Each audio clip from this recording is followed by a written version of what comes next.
بسم الله الرحمن الرحيم. Masjid Darussalam, Toronto, Canada. Today is Friday, 20th of December 2002. This is the last bayan after the Ramadan of 2002.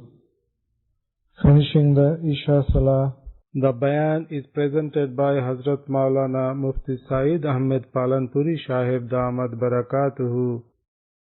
نحمده ونستعينه ونستغفره ونؤمن به ونتوكل عليه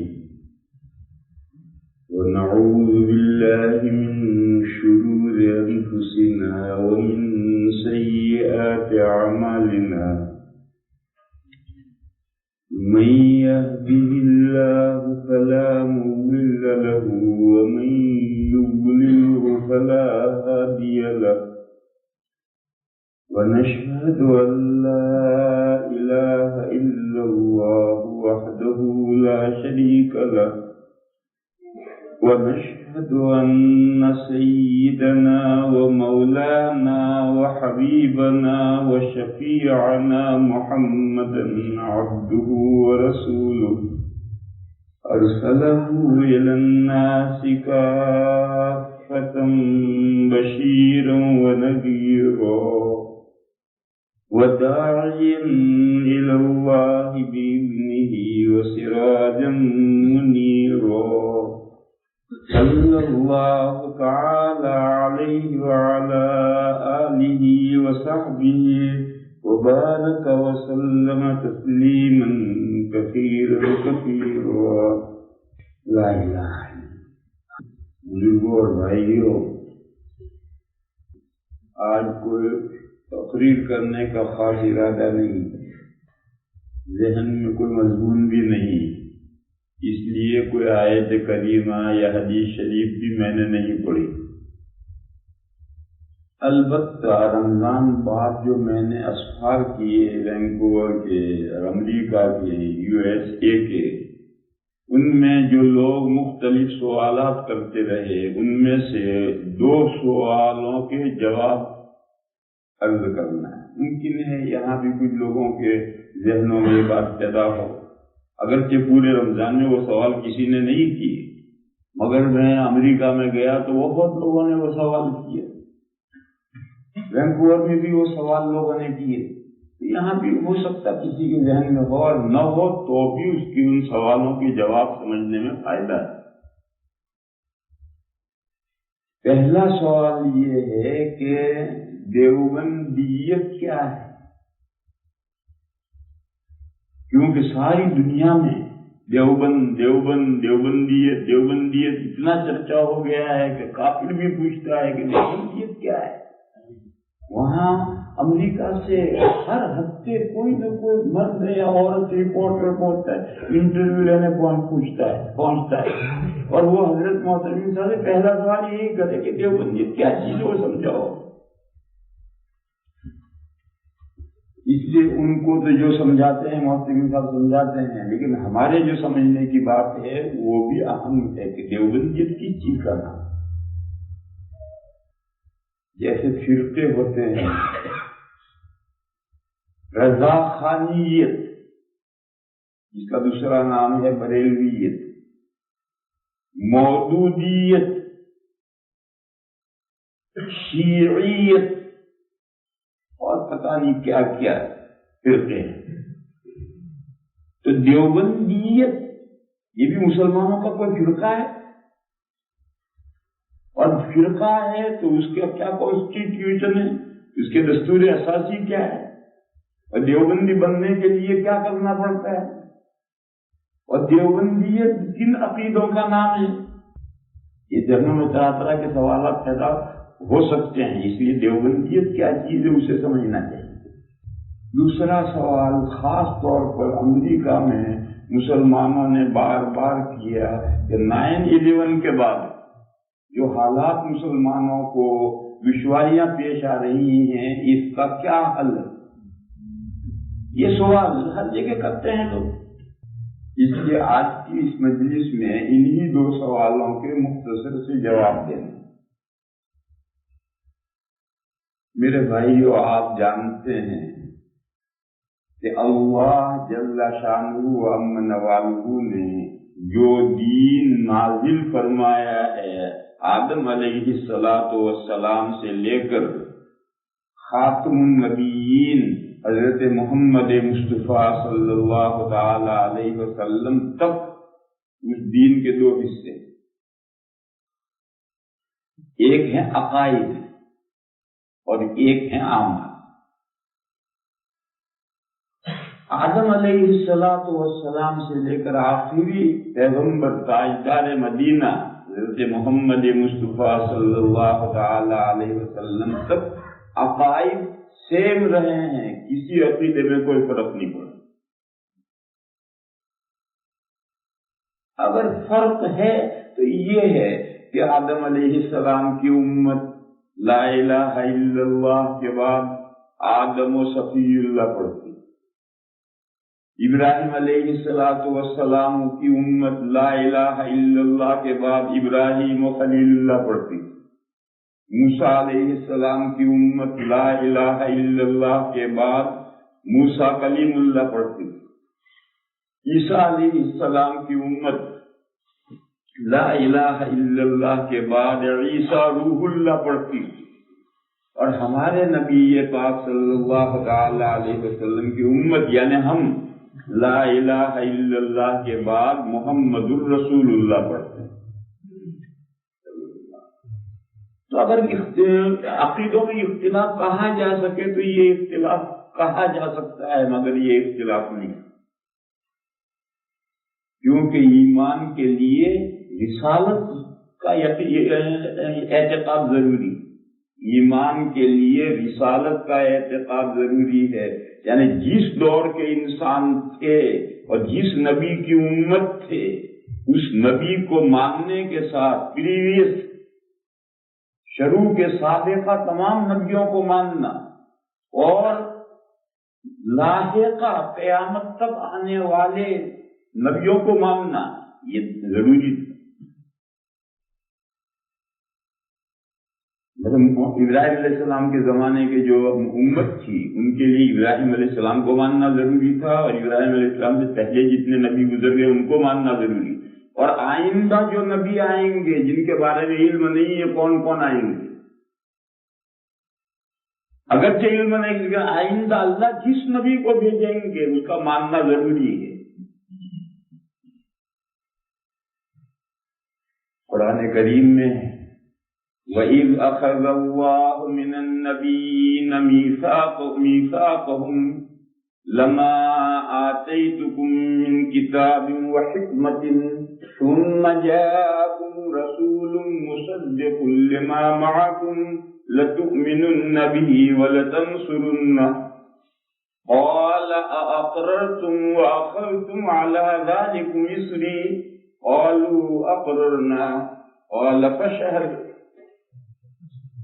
قال فاشهدوا وأنا معكم من الشاهدين۔ یہ تیسرے پارے کے آخر میں آیت کریمہ ہے، تفسیر اس کی لمبی ہے، اس میں جاؤں گا تو سارا وقت اس میں ہوگا۔ اس آیت کریمہ کا حاصل یہ ہے کہ ہر نبی سے یہ عہد لیا گیا تھا کہ آخری پیغمبر جو آئیں گے جن کے بعد کوئی پیغمبر نہیں، اگر وہ آخری پیغمبر تمہارے زمانے میں آ جائیں تو تمہیں ان پر ایمان لانا ہوگا اور ان کی مدد کرنی ہوگی۔ یہ ہر نبی سے عہد لیا گیا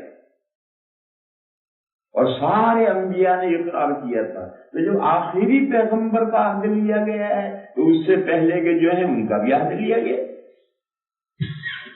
پھر جب آخری پیغمبر تشریف لے آ چکے تو اب آخری پیغمبر پر ایمان لانا ضروری ہے، اور پہلے جتنے انبیاء اور رسول گزر چکے ہیں چاہے ہم انہیں نہ جانتے ہوں اور ان پر ایمان لانا ضروری ہے، اس کے بغیر ایمان نہیں ہوتا۔ ہاں بعد میں کوئی ہے ہی، یہ فرق پڑ گیا، یہ قرآن کریم کے شروع میں ہے، ھدی للمتقین، آگے جا کر ایک آیت کے بعد ہے والذین یؤمنون بما انزل الیک وما انزل من قبلک متقی اور پرہیزگار وہ ہیں جو اس وحی پر ایمان لاتے ہیں جو آپ کی طرف بھیجی گئی ہے، اور وہ وحیاں جو آپ سے پہلے بھیجی گئی ان پر ایمان لاتے ہیں۔ اگر نبی پاک صلی اللہ تعالی علیہ وسلم کے بعد نبوت کا سلسلہ جاری ہوتا اور کوئی نیا نبی آنے والا ہوتا تو یہ بھی ایمان ضروری ہے کہ آئندہ جو اللہ وحیاں بھیجیں گے ان پر ایمان لانا ضروری۔ آئندہ وحیوں کا کوئی تذکرہ نہیں کیا گیا ہے۔ یہ آیت کریمہ دلیل ہے کہ وحیاں آخری پیغمبر تشریف لا چکے ہیں، ان پر پوری ہو۔ تو اس لیے میں نے کہا تھا کہ اس سے یہ جو کلمے کا دوسرا جز بدل رہا ہے، یہ حقیقت تو کچھ نہیں بدل رہا ہے۔ اس لیے بات عقیدے ہمیشہ ایک رہے، اور انہی عقیدوں کا نام اسلام ہے۔ اور اللہ کا ارشاد ہے وَمَن إِنَّ الدِّينَ عِندَ اللَّهِ الْإِسْلَامُ، اللہ کے یہاں جو مقبول دین ہے وہ اسلام ہے۔ اللہ پاک کا ارشاد ہے وَمَن يَبْتَغِ غَيْرَ الْإِسْلَامِ دِينًا فَلَن يُقْبَلَ مِنْهُ، جو اسلام کے علاوہ کسی دین کو چاہے گا یعنی اختیار کرے گا تو وہ آخرت میں اس سے قبول نہیں کیا جائے گا۔ اللہ پاک کا ارشاد ہے اليوم اکملت لکم دینکم واتممت علیکم نعمتی ورضیت لکم الاسلام دینا۔ اللہ نے فرمایا ہے قرآن کی جو آخری آیت اتری ہے، بالکل آخری نہیں، اس کے بعد بھی 1-2-3 آیتیں اتری، اس میں یہ فرمایا گیا کہ آج میں نے نعمت تم پر کمپلیٹ کر دی، اپنا انعام مکمل کر دیا، تمہارا دین کامل کر دیا، اور میں نے تمہارے لیے اسلام کو دین ہونے کے لیے پسند کر دیا۔ یہ اسلام نام ہے ان بنیادی عقائد کا جو تمام نبیوں کی یہاں ایک ہی رہے۔ دوسرا حصہ ہے اس کا اعمال۔ اعمال میں نبیوں کی شریعتیں مختلف رہی۔ شریعت کے معنی ہے آئین، کانسٹیٹیوشن، بلیف نہیں، کانسٹیٹیوشن، آئین، دستور۔ یہ نبیوں کے آئین اور دستور مختلف رہے ہیں، مگر اختلاف چند باتوں میں، معمولی باتوں میں ہے، تو بہت زیادہ اختلاف نہیں۔ اس کی مثال یہ ہے کہ آج بھی کسی بھی ملک کا ایک کانسٹیٹیوشن، اس میں تبدیلی ہوتی ہے، پھر ایک عرصے کے بعد پھر تبدیلی ہوتی ہے، لیکن تبدیلی 100% نہیں ہوتی، اس کی کچھ دفعات میں تبدیلی ہوتی ہے۔ زمانہ بدلتا ہے، حالات بدلتے ہیں، تو حالات کے تقاضے سے ملک کے کانسٹیٹیوشن کی کچھ دفعات میں تبدیلی ہوتی ہے۔ اسی طرح سے جو شریعتیں اللہ نے نازل فرمائی ہیں ان میں زمانوں کا لحاظ رکھ کر کے تھوڑی تھوڑی تبدیلیاں ہوئی، کمپلیٹلی تبدیلیاں نہیں۔ ابراہیم علیہ السلام کی شریعت اور تھی، موسیٰ علیہ السلام کی شریعت اور تھی، یعنی ان کے نماز تھی، ان کے نماز نہیں تھی، نہیں، یہ مطلب نہیں ہے۔ کچھ احکام میں تبدیلی ہوتی تھی زمانوں کے تقاضوں سے۔ مثلا آدم علیہ السلام کی شریعت میں بہن سے نکاح جائز، کیوں؟ اس وقت بہن کے علاوہ کوئی عورتیں نہیں تھی۔ آدم علیہ السلام کی جو اولاد ہوگی وہ سب بھائی بہن ہیں، تو بہن سے نکاح نہیں ہوگا تو کس سے نکاح ہوگا؟ اس وقت کا تقاضا تھا۔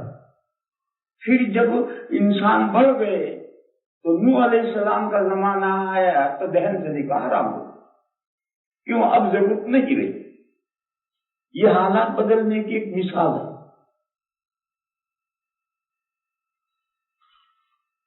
دوسری مثال یہ ہے کہ گزشتہ تمام نبیوں کی شریعتوں میں جہاد تھا،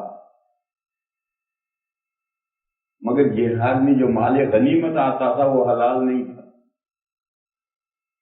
بلکہ جہاد ختم ہونے کے بعد جتنا مال غنیمت ہے اس کو سب کو ایک جگہ اکٹھا کر دیا جاتا، پھر دعا کی جاتی تھی کہ اللہ اسے قبول فرما۔ چنانچہ آسمان سے ایک سفید آگ آتی تھی، ریڈ نہیں، یعنی نظر نہیں آ رہی، سفید آگ آتی تھی اور وہ سارا مال غنیمت جل گیا۔ بس یہ جل گیا، اس اللہ کیا قبول ہو۔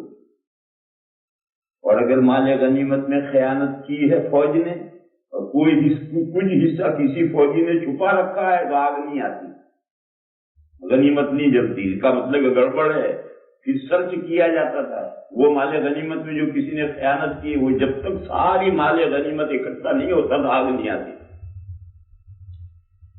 نبی پاک صلی اللہ تعالی علیہ وسلم کے ہمارے آقا حضرت محمد مصطفیٰ صلی اللہ تعالی علیہ وسلم کی شریعت میں بھی جہاد ہے، جیسا سب نبیوں کی شریعتوں میں جہاد ہے، ایسے ہی ہمارے نبی پاک صلی اللہ تعالی علیہ وسلم کی شریعت میں جہاد ہے، اور ساتھ میں مال غنیمت جہاد کرنے والوں کے لیے حلال ہے۔ یہ فرق پڑ گیا۔ کیوں فرق پڑ گیا؟ اس کی تفصیل ہے، اور وہ تفصیل میں اس وقت بیان نہیں کرنا چاہتا ہوں۔ جسے سمجھنی ہو وہ تفصیل حضرت شاہ ولی اللہ صاحب علیہ الرحمہ کی کتاب حجت اللہ البالغہ ہے، اس میں حضرت شاہ صاحب نے فرق بیان کیا ہے کہ پہلے نبیوں کے یہاں مال غنیمت کیوں حلال نہیں تھا، اور ہمارے حضور کی شریعت میں مال غنیمت کیوں حلال ہو گیا۔ اس کی وجہ بہت لمبی چوڑی وجہ ہے، لہذا وہ وجہ تو میں نہیں سمجھانا چاہتا، وائی کا جواب نہیں دینا چاہتا۔ مثال فار ایگزامپل بتا رہا ہوں کہ فار ایگزامپل یہ ایک حکم ہے جس میں پچھلی شریعتوں میں ہری شریعتوں میں فرق پڑا، اور مثال لینی ہو پچھلی شریعتوں میں نکاح 4 میں منحصر نہیں تھا، جتنا چاہو پڑھو۔ حضرت داؤد علیہ السلام کی 99 بیویاں تھی، 99، اور بائبل میں لکھا ہے، آج بھی بائبل میں ہے کہ ان کی 99 بیویاں تھیں۔ حضرت سلیمان علیہ السلام کی 1000 بیویاں تھیں۔ یہ بھی سب انہی اہل کتاب کی کتابوں میں لکھا ہوا ہے۔ اور خود حضور کا زمانہ جب آیا تو عرب میں بھی کتنی ہی بیویاں رکھتے تھے۔ ایک صحابی ہیں حضرت غیلان ثقفی، جب وہ مسلمان ہوئے ہیں تو ان کے نکاح میں 10 بیویاں۔ حضور اکرم صلی اللہ تعالی علیہ وسلم نے حکم دیا کہ ان 10 میں سے 4 کو چوز کر لو، باقی کو الگ کرو۔ تو گویا یہ زمانہ نبیوں کی بھی تھی اور نبیوں کی امتوں میں بھی تھی، کوئی لمٹ نہیں تھی، جتنی چاہ کرو۔ مگر ہمارے نبی پاک صلی اللہ تعالی علیہ وسلم کا زمانہ آیا تو حضور کی ذات کو مستثنا کر کے امت کے لیے 4 کی تحدید کر دی کہ 4 سے زیادہ بیویاں نہیں، اور حضور کے لیے وہ حکم باقی رکھا جو اوپر سے چلا آ رہا، جو پہلے سے نبیوں کی سنت چلی آ رہی تھی، امتوں کے لیے جو احکام چلے آ رہے تھے وہ حضور کے لیے باقی رکھے گئے، اور حضور کی امت کے لیے حکم الگ کر دیا گیا، اور یہ کہ بیویاں 4 کر سکتے ہیں، زیادہ نہیں۔ وائے کا جواب نہیں دینا ہے، رمضان شریف میں دیا جاتا ہے، اس لیے کہ ہر وائے کا جواب اتنا لمبا ہے کہ سارا وقت وہی لے لے۔ میں تو فار ایگزامپل بتا رہا ہوں کہ پچھلے احکام میں اور اس احکام میں جو فرق پڑ رہا ہے، شریعتوں کا فرق سمجھاتا ہوں۔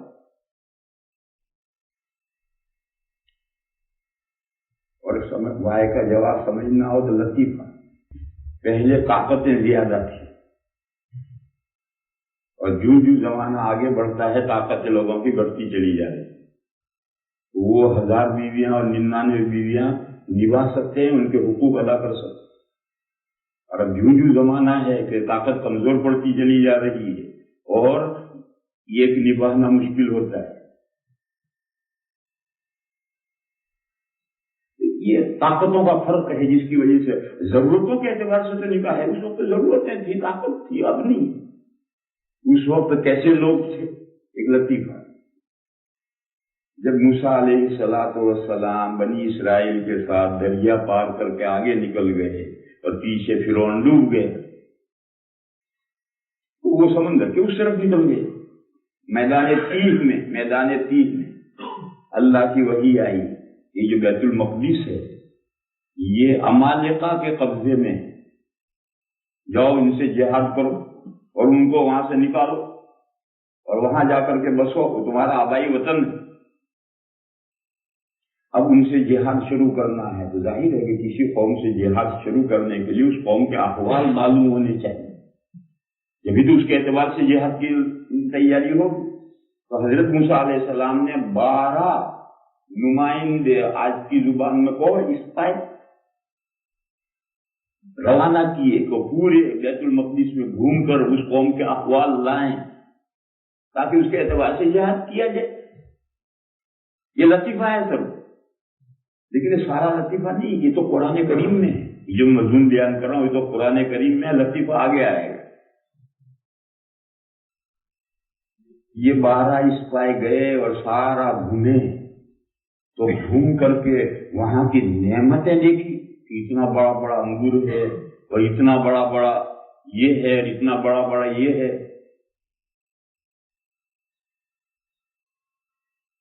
ہماری حدیث کی کتاب ابو داؤد شریف، امام ابو داؤد نے لکھا ہے کہ میں نے مصر میں ایک لیمو دیکھا جس کو بیچوں بیچ سے کاٹ کر کے ایک اونٹ پر وہ لگا ہوا تھا.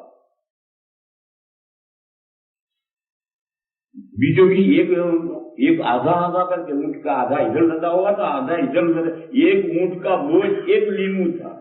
سنن ابو داؤد میں امام ابو داؤد نے کہا میں نے مصر میں دیکھا. تو ایسے انگور اتنے بڑے ہیں، کھجوریں اتنی بڑی ہیں.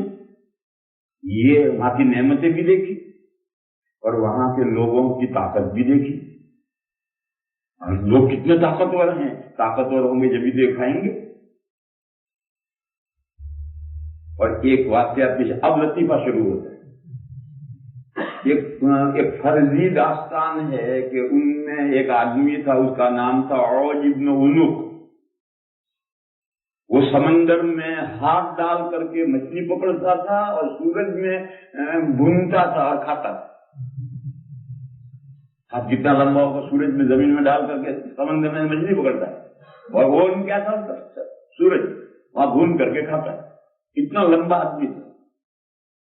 یقین نہ کر لیجیے، لطیفہ ہے. اور دوسرا اس کے بارے میں یہ ہے کہ حضرت موسیٰ علیہ السلام 60 ہاتھ کے تھے.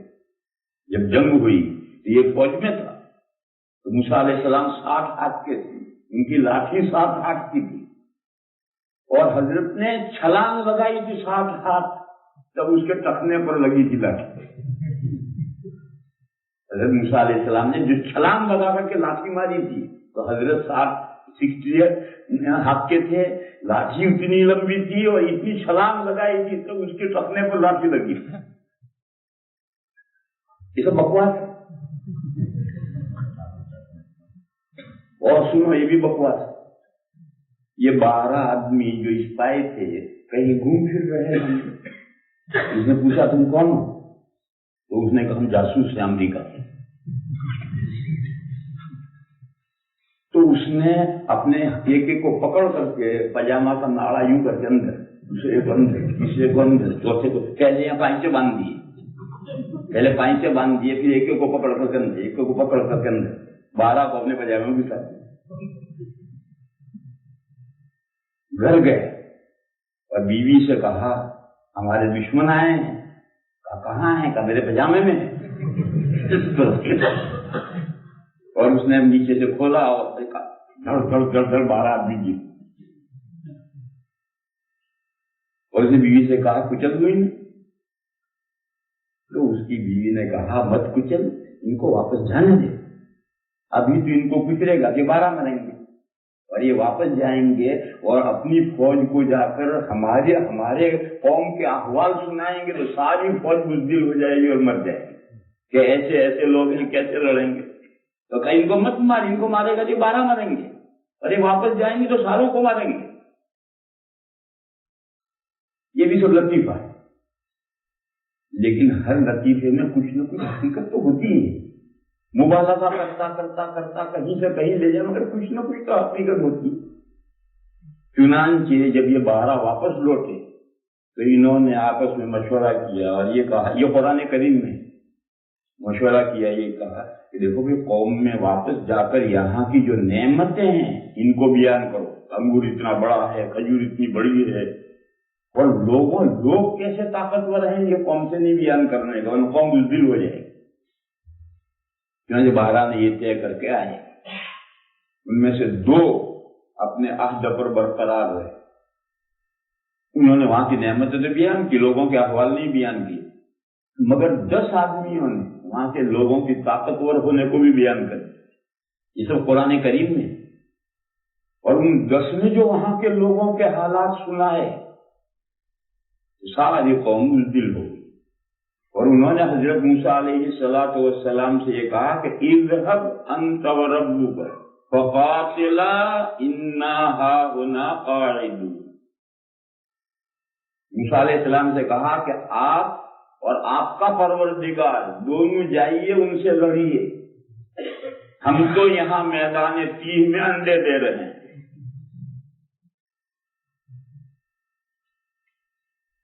یہ سب بکواس ہے، اس میں سے کچھ قرآن کریم میں ہے، لیکن نچوڑ نکالو گے تو نچوڑ یہ نکالنا ہوگا کہ ایسے طاقتور، اور ایسا تو ہوتا ہے کہ ایک قوم کم طاقتور ہو، دوسری زیادہ طاقتور ہو، لیکن ایسا دنیا میں اللہ کبھی نہیں ہوتا کہ ایک تو 100 ہاتھ کا ہو اور دوسرا جو ہے 1 انچ کا ہو، ایک قوم 1 انچ کی ہے اور ایک قوم 100 ہاتھ کی ہے، ایسا فرق نہیں ہوتا۔ تو جب ایسے طاقتور لوگ تھے تو ان کی ضرورتیں اور تقاضے تھے، نعمتیں بھی اتنی تھی، کھاتے بھی اتنا تھے، ان کے تقاضے، ان کی ریکوائرمنٹ تھی، اللہ تعالیٰ نے ان کے لیے کوئی تحدید نہیں کرتی، کرو جتنی تمہاری ضرورت ہے نکاح کرو۔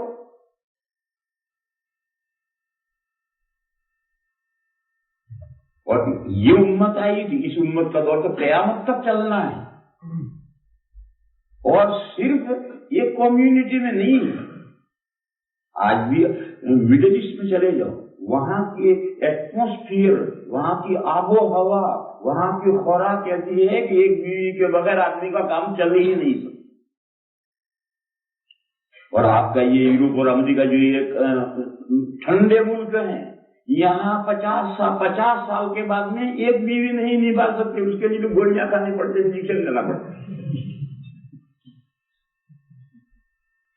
تو اب حضور کی امت تو ایک مخصوص ایریے کی نہیں ہے، مخصوص ایریے کی ہوتی تو ان لوگوں کے حالات کا لحاظ کر کے احکام آتے۔ حضور کی امت تو پوری دنیا میں پھیلی ہوئی ہے اور قیامت تک کے لیے ہے، تو سب کی رعایت کر کے امت کے لیے 4 بیویوں تک کی اجازت، حکم نہیں دیا، یہ مضمون میں نے پہلے بیان کیا ہے، غالباً حکم نہیں دیا اللہ نے، 4 بیویوں تک کی اجازت دی۔ تو میں اب یہ کر رہا تھا کہ شریعتوں میں اس طرح کا معمولی اختلاف ہوتا تھا، کوئی بہت زیادہ ڈفرینسز نہیں ہوتے تھے، لیکن بہرحال شریعتیں مختلف رہی ہیں۔ تو میں اب کر رہا تھا کہ دین نام 2 چیزوں کا ہے، عقیدوں کا اور اعمال کا اور احکام کا۔ اعمال کہہ لو، احکام کہہ لو، اس کا دین نام ہے۔ اسلام کے تمام عقیدے قرآن و حدیث میں منصوص ہیں، یعنی کلیئر بیان کیے گئے ہیں۔ جیسے فقہ کے مسائل مجتہدین مستنبط کرتے ہیں، عقیدے مستنبط نہیں کیے جاتے۔ فقہ کے مسئلے جو ہیں وہ مستنبط کیے جاتے ہیں، زمانہ بدلتا جا رہا، نئی چیزیں پیدا ہو رہی ہیں، آج کے مفتیان کرام قرآن و حدیث میں غور کر کے ان کے احکام نکالتے ہیں، عقیدوں کے بارے میں نہیں۔ عقیدے سارے قرآن و حدیث میں منصوص، کیوں؟ زمانوں کے بدلنے سے عقیدے تھوڑے بدلتے۔ اسی لیے عقیدوں کے باب میں یعنی علم کلام میں تقلید جائز نہیں ہے، اور عقائد کی کتابوں میں یہ لکھا ہے کہ مقلد کا ایمان معتبر نہیں۔ ایک آدمی فرشتوں کو مانتا ہے، کیوں مانتا ہے؟ تو میرے ابا مانتے تھے، میرے دادا مانتے تھے، میرا استاد مانتا تھا، یہ ایمان معتبر نہیں۔ عقیدوں میں تقلید جائز ہی نہیں، کیونکہ عقیدے قرآن و حدیث میں سارے منصوص ہیں۔ میرے ابا مانتے تھے، کیا بات ہوئی؟ میں حدیثوں کو اس لیے مانتا ہوں کہ اس قرآن میں یہ ہے، اس حدیث میں یہ ہے، اس لیے مانتا ہوں۔ اس لیے مسئلہ طے شدہ ہے کہ تقلید، کسی کا فالو کرنا عقائد کے باب میں فالو جائز ہی نہیں ہے، اور مقلد کا ایمان، مقلد یعنی عقیدوں میں تقلید کرنے والے کا ایمان ہی معتبر ہے، کیونکہ عقیدے قرآن و حدیث میں سارے منصوص ہیں، کھول کر بیان کر دیے گئے ہیں۔ لیکن اعمال اور احکام یہ سارے قرآن کریم میں اور حدیثوں میں بیان نہیں کیے جاتے، کیونکہ دنیا قیامت تک چلنی ہے، اور قیامت تک انسانی دنیا میں کیا کیا حالات بدلیں گے اور کیا کیا فرق پڑے گا۔ اب یہ سارے احکام قرآن میں اتار دیے جاتے تو قرآن کتنا بڑا ہو جاتا اور اسے بچے کیسے حفظ کرتے، جبکہ قرآن کی حفاظت اللہ تعالیٰ حافظوں سے کر رہے ہیں۔ یہ حافظ جو ہوتے ہیں اللہ کا نظام ہے اور قرآن کی حفاظت کے لیے، تو اتنا بڑا قرآن ہو جائے گا، کیسے اس کی حفاظت کریں؟ اس لیے قرآن کریم میں اور حدیثوں میں بنیادی باتیں بیان کی گئی ہیں، اور حضور کے زمانے کی جو باتیں تھیں ان کے احکام جو ہیں جزیات بھی بیان کیے گئے۔ جزیات صرف وہ بیان کیے ہیں جو حضور کے زمانے میں تھے، اور باقی اصول اور کلیات بیان کیے گئے ہیں۔ قیامت تک جو جو صورتیں پیش آئیں گے علماء کرام قرآن و حدیث کے اصول اور کلیات میں غور و فکر کر کے نئے نئے احکام نکالتے چلے جائیں۔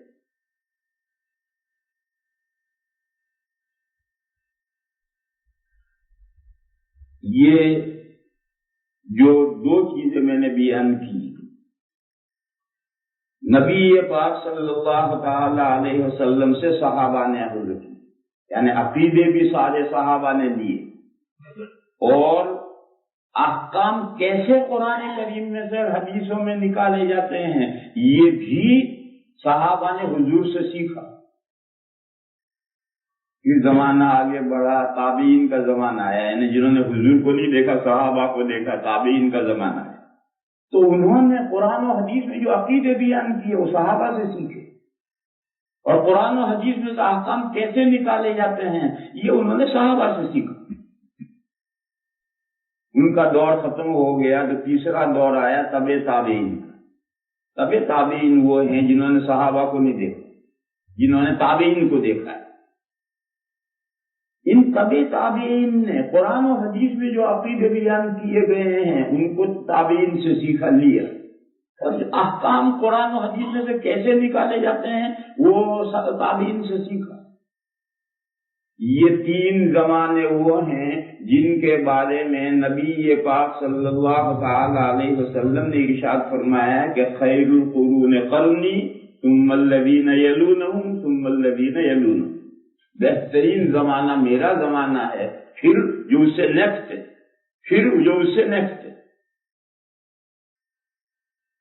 فرمایا کہ ان تین زمانوں کے بعد پھر بے احتیاطیاں شروع ہو جائیں گے لوگوں کو، گواہ کسی معاملے کا نہیں ہے اور جھوٹی گواہی جا کر دے گا، سچ نہیں بولیں گے لوگ جھوٹ بولنے لگیں گے، حلال نہیں ہوگا حرام کھائیں گے اور موٹے تازے بنتے چلے جائیں گے۔ حلال پیسہ کمانا بڑا مشکل ہوتا ہے، اور وہ ہمیشہ زیادہ نہیں ہوتا ہے، کم ہوتا ہے، اور حرام تو جتنا چاہے لو۔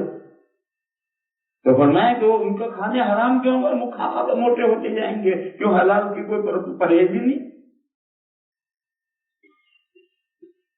جب یہ صورتحال بگڑی تو اب جو عقیدے قرآن و حدیث میں کلیئر تھے اور حضور سے صحابہ نے لیے تھے، صحابہ سے تابعین نے لیے تھے، تابعین نے تبع تابعین سے لیے تھے، اب ان میں فرق پڑنا شروع ہوا اور عقیدوں میں خرابی پیدا ہونی شروع ہوئی۔ اب جو اسلامی فرقے ہیں، یہ اسلامی فرقے اس دور میں بڑی تیزی کے ساتھ شروع ہوئے۔ آپ یہ سمجھیں گے تو بڑا لمبا زمانہ ہے، بڑا لمبا زمانہ نہیں۔ 100 صدی میں 100 سال میں یہ تینوں زمانے نمٹ گئے، کیونکہ یہ آگے پیچھے دنیا سے سارے صحابہ ختم ہو جائیں، سب تابعین شروع ہوں، اور سارے تابعین مر جائیں تب تبع تابعین شروع ہوں، ایسا نہیں ہوتا۔ صحابہ بھی دنیا میں موجود ہیں، ان کے دیکھنے والے تابعین بھی، اور ابھی صحابہ بھی ہیں، صحابہ ختم ہو گئے، تابعین ہیں، ان کے ساتھ تابعین کے دیکھنے والے تبع تابعین بھی۔ 100-150 سال میں یہ زمانہ نمٹ گیا۔ خود امام اعظم رحمت اللہ علیہ جو سن 80 میں پیدا ہوئے ہیں، وہ آخری درجے کے تابعین میں سے انہوں نے صرف 6 صحابہ کو دیکھا ہے، تو یہ کوئی لمبا زمانہ نہیں چلا۔ پھر جو فرق آیا ہے عقیدوں میں بگاڑا ہے، اور قرآن و حدیث کے سمجھنے میں فرق آیا ہے، ہر ایک آدمی کی رائے الگ ہوئی۔